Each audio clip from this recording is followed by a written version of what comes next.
ಶನಿ ಸೂರ್ಯನಿಂದ ಅರ್ಧಕೇಂದ್ರ ಯೋಗ. ಈ 3 ರಾಶಿಗೆ ಬ್ಯಾಂಕ್ ಬ್ಯಾಲೆನ್ಸ್ ಹೆಚ್ಚಳ. ಜ್ಯೋತಿಷ್ಯ ಶಾಸ್ತ್ರದ ಪ್ರಕಾರ ಸೂರ್ಯ ಶನಿ ಪರಸ್ಪರ 45 ಡಿಗ್ರಿಗಳಲ್ಲಿರುತ್ತಾರೆ. ಇದರಿಂದಾಗಿ ಅರ್ಧಕೇಂದ್ರ ಯೋಗವು ರೂಪುಗೊಳ್ಳುತ್ತಿದೆ. ಅಂತಹ ಪರಿಸ್ಥಿತಿಯಲ್ಲಿ ಈ 3 ರಾಶಿಗಳ ಅದೃಷ್ಟವು ಬೆಳಗಬಹುದು.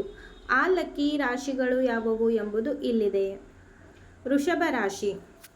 ವೃಷಭ ರಾಶಿ ಜನರಿಗೆ ಅರ್ಧಕೇಂದ್ರ ಯೋಗವು ಅದೃಷ್ಟಶಾಲಿಯಾಗಬಹುದು. ಈ ರಾಶಿ ಚಕ್ರದಲ್ಲಿ ಸೂರ್ಯನು 12ನೇ ಮನೆಯಲ್ಲಿದ್ದರೆ ಮತ್ತು ಶನಿ 11ನೇ ಮನೆಯಲ್ಲಿದ್ದಾರೆ. ಅಂತಹ ಪರಿಸ್ಥಿತಿಯಲ್ಲಿ ಈ ರಾಶಿಯ ಜನರು ವೃತ್ತಿ ಜೀವನದ ಕ್ಷೇತ್ರದಲ್ಲಿ ಬಹಳಷ್ಟು ಪ್ರಯೋಜನಗಳನ್ನು ಪಡೆಯಬಹುದು. ಈ ಅವಧಿಯಲ್ಲಿ ನೀವು ನಿಮ್ಮ ಗಳಿಸಿದ ಜ್ಞಾನವನ್ನು ಜಗತ್ತಿಗೆ ತರಬಹುದು. ಆರ್ಥಿಕ ಪರಿಸ್ಥಿತಿ ಉತ್ತಮವಾಗಿರುತ್ತದೆ.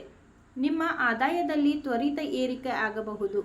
ನೀವು ಸ್ನೇಹಿತರೊಂದಿಗೆ ಉತ್ತಮ ಸಮಯವನ್ನು ಕಳೆಯುತ್ತೀರಿ.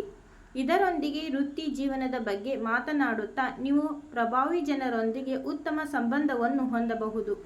ಇದು ನಿಮ್ಮ ವೃತ್ತಿಪರ ಜೀವನದಲ್ಲಿ ಬಹಳಷ್ಟು ಪ್ರಯೋಜನಗಳನ್ನು ನೀಡುತ್ತದೆ. ಒಡ ಹುಟ್ಟಿದವರೊಂದಿಗಿನ ನಿಮ್ಮ ಸಂಬಂಧವು ಉತ್ತಮವಾಗಿರುತ್ತದೆ. ಇದರೊಂದಿಗೆ ಜೀವನದಲ್ಲಿ ಕೆಲವು ಹೊಸ ಒಳ್ಳೆಯ ಸುದ್ದಿಗಳು ಇರಬಹುದು. ವ್ಯವಹಾರದ ಬಗ್ಗೆ ಮಾತನಾಡುವಾಗ ನೀವು ಮಾಡಿದ ತಂತ್ರಗಳು ಮತ್ತು ಯೋಜನೆಗಳು ನಿಮಗೆ ಉಪಯುಕ್ತವಾಗಬಹುದು. ವ್ಯವಹಾರದಲ್ಲಿ ನೀವು ಸಾಕಷ್ಟು ಲಾಭವನ್ನು ಪಡೆಯಬಹುದು.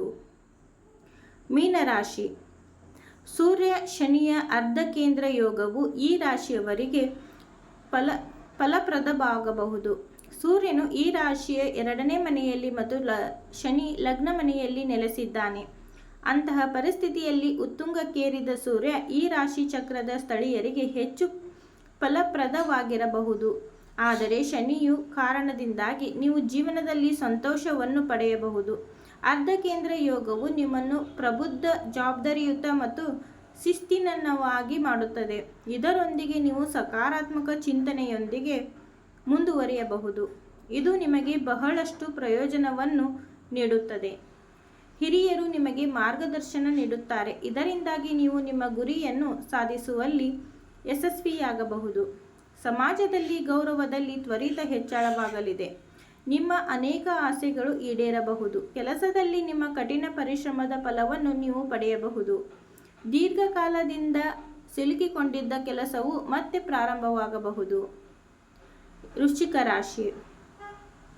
ಈ ರಾಶಿಯ ಜನರಿಗೆ ತಿಂಗಳ ದ್ವಿತೀಯಾರ್ಧವು ಅದೃಷ್ಟಶಾಲಿಯಾಗಬಹುದು. ಈ ರಾಶಿ ಚಕ್ರದ ಜನರು ಹೂಡಿಕೆಯಲ್ಲಿ ಬಹಳಷ್ಟು ಪ್ರಯೋಜನಗಳನ್ನು ಪಡೆಯಬಹುದು.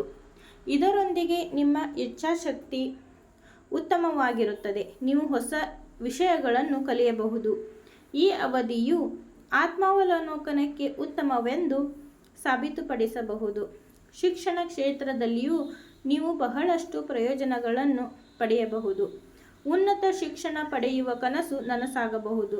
ನಿಮ್ಮ ಸಂಗಾತಿಯೊಂದಿಗಿನ ನಿಮ್ಮ ಸಂಬಂಧವು ಬಲಗೊಳ್ಳಬಹುದು. ನೀವು ಷೇರು ಮಾರುಕಟ್ಟೆಯಲ್ಲಿ ಹೂಡಿಕೆ ಮಾಡುವ ಬಗ್ಗೆ ಯೋಚಿಸುತ್ತಿದ್ದರೆ ಈ ಅವಧಿಯಲ್ಲಿ ಅದನ್ನು ಮಾಡುವುದು ಅದೃಷ್ಟಶಾಲಿ ಎಂದು ಸಾಬೀತುಪಡಿಸಬಹುದು. ಆಸ್ತಿಯ ಮೂಲಕವೂ ನೀವು ಬಹಳಷ್ಟು ಪ್ರಯೋಜನಗಳನ್ನು ಪಡೆಯಬಹುದು.